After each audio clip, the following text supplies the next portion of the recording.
My mother laughed first. Not a nervous laugh or a misunderstanding. A real one, sharp and careless, right after I explained what I did for a living. I felt every head at the restaurant turn toward me. The chandeliers cast warm light over white tablecloths, but the air around our table turned ice cold. My father didn't even look surprised. He just nodded slowly, like he'd been waiting for this moment to prove something he'd always believed. "Well," he said, lifting his wine glass toward the ceiling. "Some people grow up. Some people chase fantasies forever." The table chuckled. Polite, uncomfortable laughter that made my chest burn. My sister's promotion dinner. Her moment. And somehow, I'd become the punchline. I gripped my water glass, so hard my knuckles went white. Nobody defended me. Not my sister in her tailored navy blazer. Not my aunt. Not anyone. That was the moment the title of my life changed from daughter with potential to family embarrassment. I smiled anyway.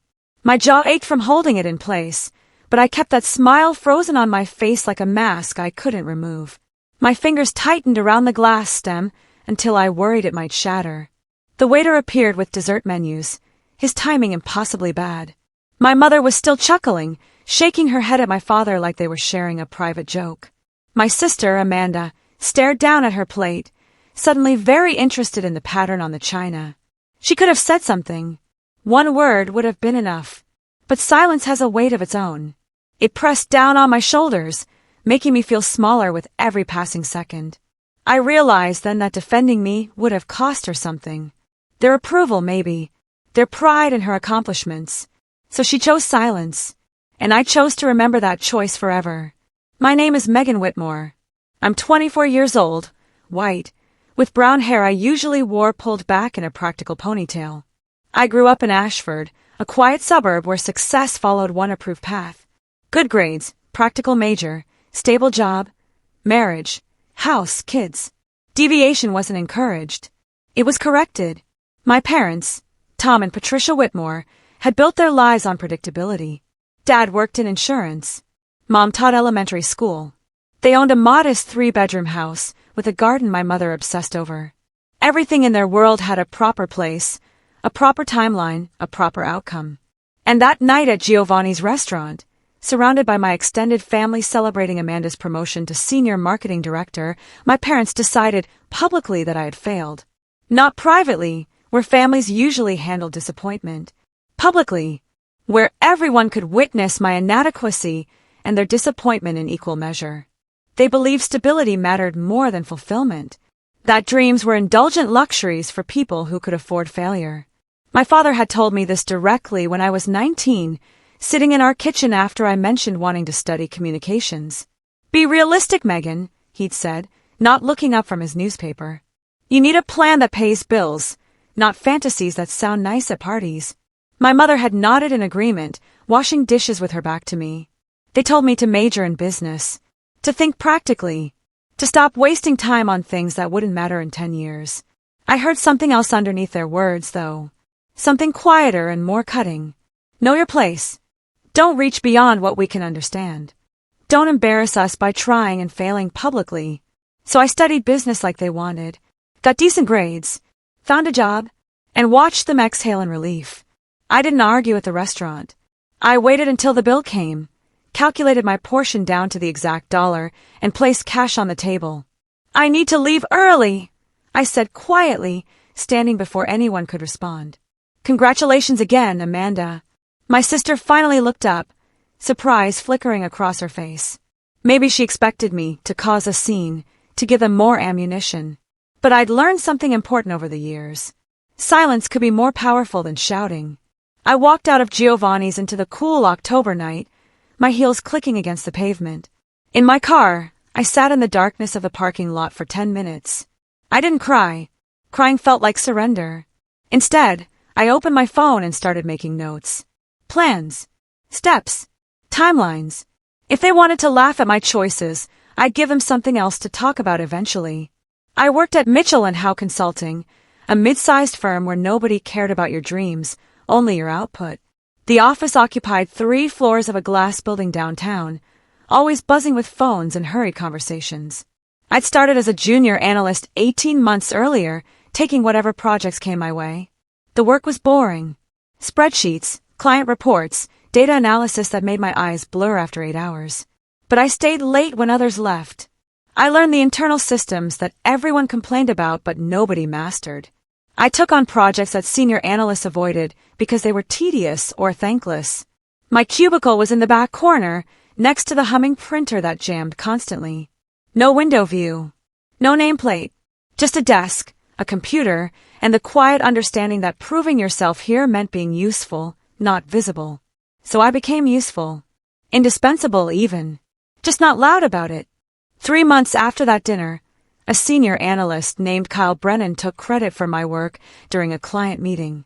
I'd spent 2 weeks analyzing their supply chain inefficiencies, building a presentation with specific recommendations that could save them 6 figures annually. Kyle presented it as his own, barely changing the slide design I'd created. He stumbled over explanations I could have delivered perfectly. The client seemed satisfied anyway. Back at the office, Kyle got praise from our division head, Marcus Chun.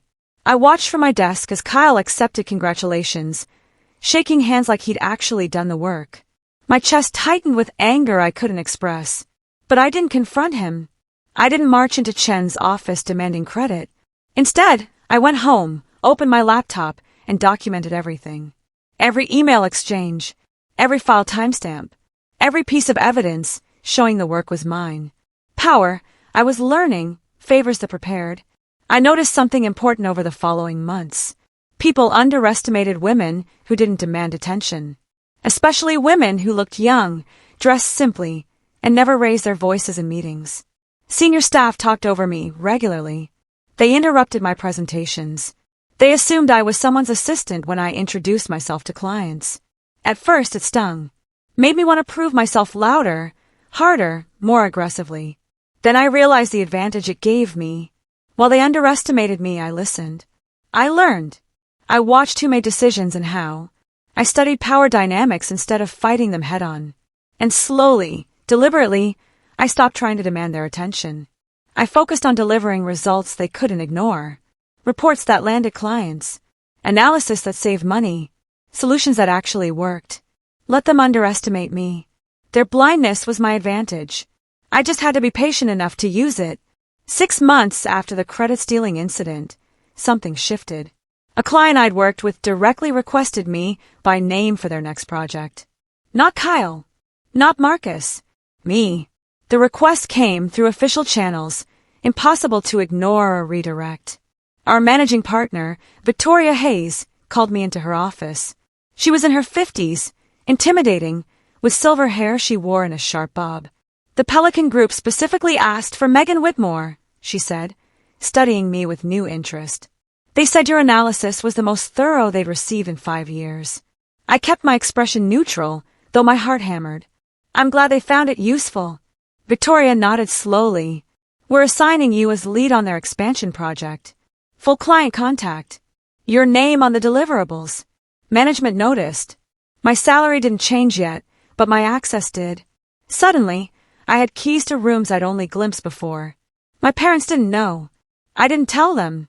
Thanksgiving arrived cold and gray.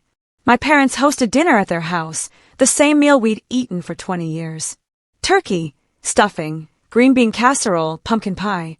Amanda came with her fiancé, Brandon, a financial analyst who talked too much about interest rates. During dessert, my father turned to me with that particular expression I'd learned to dread. Concern mixed with disappointment. So, Megan, he said, his fork scraping against his plate. Are you still doing that consulting thing? I swallowed my bite of pie carefully. Yes, he sighed, the sound heavy with judgment. I just worry you're not building toward anything real. Amanda's getting married next year. She has a career path. You're just sort of floating. My mother nodded in agreement. We want you to be happy, sweetheart, but we also want you to be practical. Brandon shifted uncomfortably. Amanda studied her wine glass. That hurt more than yelling ever could have. The quiet disappointment. The resignation in their voices. I was promoted to senior analyst in January. No family dinner announced it. No congratulations card arrived in the mail. Just a new title on my email signature, a 15% salary increase, and significantly more responsibility. Victoria assigned me 3 junior analysts to manage. She gave me access to confidential client files. My cubicle stayed the same, but my work changed entirely. Now I shape strategy instead of just executing it. I advise clients directly on operational decisions worth millions. The managing partners started including me in pitch meetings for new business. My name appeared on proposals. Still, I told my parents nothing. Not because I wanted to punish them, but because I'd stopped needing their validation. Their approval had become irrelevant to my progress. At work, I was building something real. At home, during obligatory Sunday phone calls, I was still just doing that consulting thing. The disconnect didn't bother me anymore. It clarified everything. I lived a strange double life that spring. At Mitchell and Howe, I was trusted with strategy decisions that affected multi-million-dollar clients. I presented quarterly reviews to executives who actually listened. I mentored junior staff who sought my advice. My opinions carried weight. My analysis shaped outcomes. People respected my work, even if they didn't remember my name immediately. But at family gatherings, I was pitted. My aunt asked if I'd considered something more stable. My uncle suggested I look into government positions with better benefits. My parents introduced me to their friends' sons, thinking maybe marriage would fix whatever was broken in my life. They thought they knew me. They knew my address, my car, my surface-level existence. But they didn't know my income, which now exceeded my father's. They didn't know my influence in rooms they'd never access. The gap between their perception and my reality grew wider every month. That summer, Mitchell and Howe landed a major corporate restructuring contract with Donovan Industries. The company was struggling with efficiency problems across their manufacturing division, losing money quarterly. Our firm pitched a comprehensive 6-month analysis and implementation plan. Victoria assigned me to lead it. My team and I spent July analyzing every aspect of their operations. We interviewed department heads, reviewed financial records, mapped workflow inefficiencies. By August, we designed a restructuring plan that would save them nearly $2 million annually. The client's parent company was Thornhill Corporation, a conglomerate my father openly admired. He'd mentioned them at Christmas, praising their quarterly earnings. He talked about their CEO like the man walked on water. He had no idea I was helping design the system keeping them profitable. I never mentioned it, just did the work and watched the results materialize. My parents praised Thornhill Corporation constantly that fall. My father subscribed to their investor newsletter. He bought shares in their publicly traded stock, boring everyone at dinner with analysis he'd read online. My mother mentioned their charitable foundation, impressed by their community involvement. They didn't know I'd helped design the efficiency protocols their manufacturing division now followed. They didn't know my fingerprints were all over the systems they admired. During Sunday phone calls, I listened to my father explain Thornhill's success like he understood business strategy. I made agreeable sounds, asked follow-up questions, let him feel knowledgeable. Inside, I smiled at the irony. The daughter they dismissed as impractical had created value they celebrated without recognition. I could have told them, corrected their assumptions, claimed credit, but their ignorance felt like justice. Let them admire work they didn't know was mine. Let them praise success they couldn't connect to the daughter they'd laughed at. By October, my name started appearing in industry discussions I wasn't directly involved in. A colleague mentioned me in a LinkedIn post about effective consultants. An industry newsletter featured our Donovan project as a case study, with my name listed as lead strategist. I was invited to speak on a panel about operational efficiency at a regional business conference. Victoria started including me in conversations about partnership tracks, something usually reserved for analysts with twice my tenure. The managing partners asked my opinion on client retention strategies.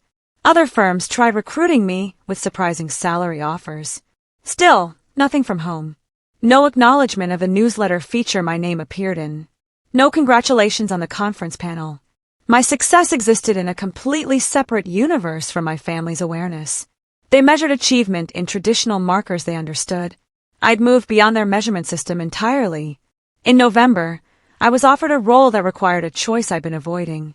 Victoria called me into her office on a Wednesday afternoon. "We're opening a new division focused on long-term strategic consulting," she explained. It requires either relocation to Chicago or complete operational independence here. You'd lead your own team. Report directly to me. Significant autonomy. The relocation option offered more money. The independence option offered something more valuable. Control. Freedom from oversight that limited my decisions. I'll take independence, I told her without hesitation. Victoria smiled slightly. I thought you might. You've never needed much supervision. The new role came with a substantial raise, equity options, and my own office on the 7th floor. Real walls, a door, windows overlooking downtown. My own team of 6 analysts. Authority to pursue clients and projects I deemed strategic. At 26 years old, I had power I hadn't imagined possible 3 years earlier. Christmas dinner that year tested my patience in new ways. My mother had decorated the house with her usual excessive enthusiasm. Lights on every surface. A tree so large it barely fit in the living room, holiday music playing constantly. Amanda announced her engagement officially, though we'd all known for months. Brandon proposed with a ring that cost more than my first car. My parents beamed with pride. After dinner, my mother cornered me in the kitchen while I helped wash dishes. Megan, honey, you're 26 now, she said carefully. Don't you think it's time to settle down? Find someone stable? You're running out of time to build a real life. Something inside me went very quiet and very cold. I have a real life, Mom. She patted my hand with damp fingers. You know what I mean. A family. Security. Not just work that could end tomorrow. That was the last time I sought their approval. The final moment I considered their opinions relevant. In February, something unexpected happened. A larger consulting firm, Brennan Strategic Group, acquired Mitchell and housed client portfolio and key personnel. The acquisition moved quickly, finalized in 3 weeks. Most analysts worried about job security during transitions like this. I negotiated my own retention terms directly with Brennan's acquisition team. They wanted my client relationships, my team, my track record. I wanted equity, not just salary. I wanted decision-making authority written into my contract. I wanted my role protected regardless of organizational restructuring. They agreed to all of it.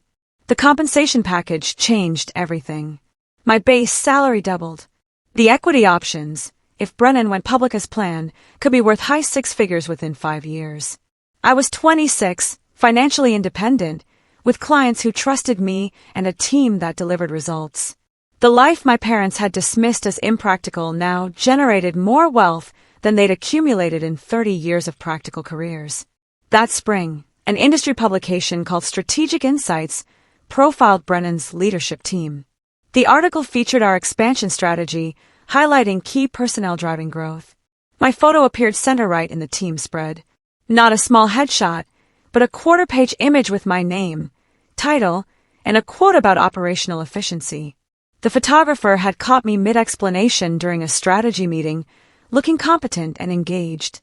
My parents saw the article before they saw me. My mother's friend Gloria spotted it at her doctor's office, recognized my name, and mentioned it during their weekly lunch. Mom texted me that evening, the first text in 3 weeks. Gloria showed me an article. Is that really you? I responded simply, yes. Then I turned my phone off. No explanation. No context. Let them sit with the discovery. Let them realize what they'd missed while dismissing my choices. Pride doesn't apologize. It recalculates. The silence that followed lasted nearly a month. No calls. No texts asking for details. No congratulations or acknowledgement of what the article represented. At first, I checked my phone expecting their reaction. Then I stopped checking. Stopped expecting. Stopped caring whether they responded at all. The silence told me everything I needed to know. They were processing, adjusting their narrative, trying to figure out how the daughter they'd pitted had ended up profiled in an industry publication they respected. I imagined my father rereading the article, calculating my probable salary, comparing it to his own. I imagined my mother showing it to neighbors, claiming credit she hadn't earned. The absence of their immediate pride stung less than I'd expected. I'd built something real while they weren't watching. Their delayed recognition couldn't diminish that. Still, the silence stretched longer than seemed reasonable. Pride, apparently, required time to reorganize itself around inconvenient truths. In May, I was invited to speak on a panel at the Regional Business Innovation Conference. The event attracted hundreds of executives, consultants, and industry professionals. I was speaking about sustainable efficiency models, sharing lessons from the Donovan restructuring. I prepared thoroughly as always, practiced my talking points, anticipated questions, arrived early. What I didn't know was that my parents were in the audience. Someone from my mother's book club had invited her, mentioning the conference featured that consulting firm from the Strategic Insights article. My parents attended out of curiosity, not support. They sat 12 rows back, barely visible in the crowded hotel ballroom. I walked on stage with 3 other panelists.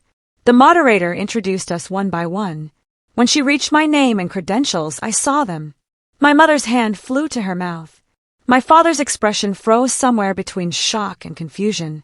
They hadn't expected me to be the Megan Whitmore featured in conference materials. I didn't look at them directly, didn't acknowledge their presence, or let them distract me from the work I'd prepared to do. The panel discussion lasted 90 minutes. I answered questions about operational restructuring, efficiency metrics, and change management. I disagreed respectfully with a fellow panelist about implementation timelines. I made the audience laugh with a story about a client who'd initially resisted our recommendations.